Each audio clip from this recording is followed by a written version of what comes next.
Saya nak tekankan tentang aspek alam sekitar. Pembangunan yang pesat mestilah seiring dengan penjagaan alam sekitar. Dalam soal ini, Langkawi tidak boleh disamakan dengan Pulau Pinang untuk dijadikan sebagai model untuk diikuti kerana Langkawi dan Pulau Pinang adalah berbeza. Kenapa saya sebut? Kerana saya ada membaca beberapa pandangan dan mendengar beberapa pandangan yang membandingkan Langkawi dan Pulau Pinang. Yang mana saya tidak bersetuju dengan pandangan ini kerana kita mempunyai identiti, kelebihan dan keunikan yang tersendiri.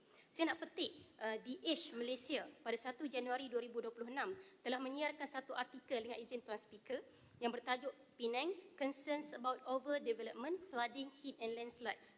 Antara rungutan yang dibangkitkan oleh NGO alam sekitar termasuklah Persatuan Pengguna adalah kesan apabila pembangunan yang tidak mengambil kira kesannya terhadap alam sekitar dan kesejahteraan hidup rakyat. Disebut dalam artikel ini, dinyatakan kebimbangan dengan izin Tuan Speaker sekali lagi, the rapid development in the island is concerning.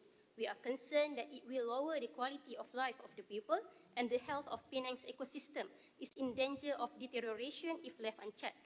What is most disconcerting is that the state government, instead of taking preventive measures such as protecting hilllands and planting more trees to prevent soil erosion and surface water runoff, is approving more hill cutting and removal of trees along roads for all kinds of development projects. Dalam erti kata yang lain, Pulau Pinang kini berdepan kebimbangan serius akibat pembangunan pesat yang tidak terkawal, termasuk banjir kilat, gelombang haba dan tanah runtuh yang semakin kerap. NGO alam sekitar serta Persatuan Pengguna memberi amaran bahawa ekosistem pulau itu boleh rosak teruk jika langkah mitigasi tidak segera diambil. Mereka menyatakan apa yang paling merisaukan ialah kerajaan negeri bukannya mengambil langkah pencegahan seperti melindungi tanah bukit dan menanam lebih banyak pokok untuk mencegah hakisan tanah, sebaliknya meluluskan lebih banyak pemotongan bukit dan penebangan pokok di sepanjang jalan bagi pelbagai projek pembangunan.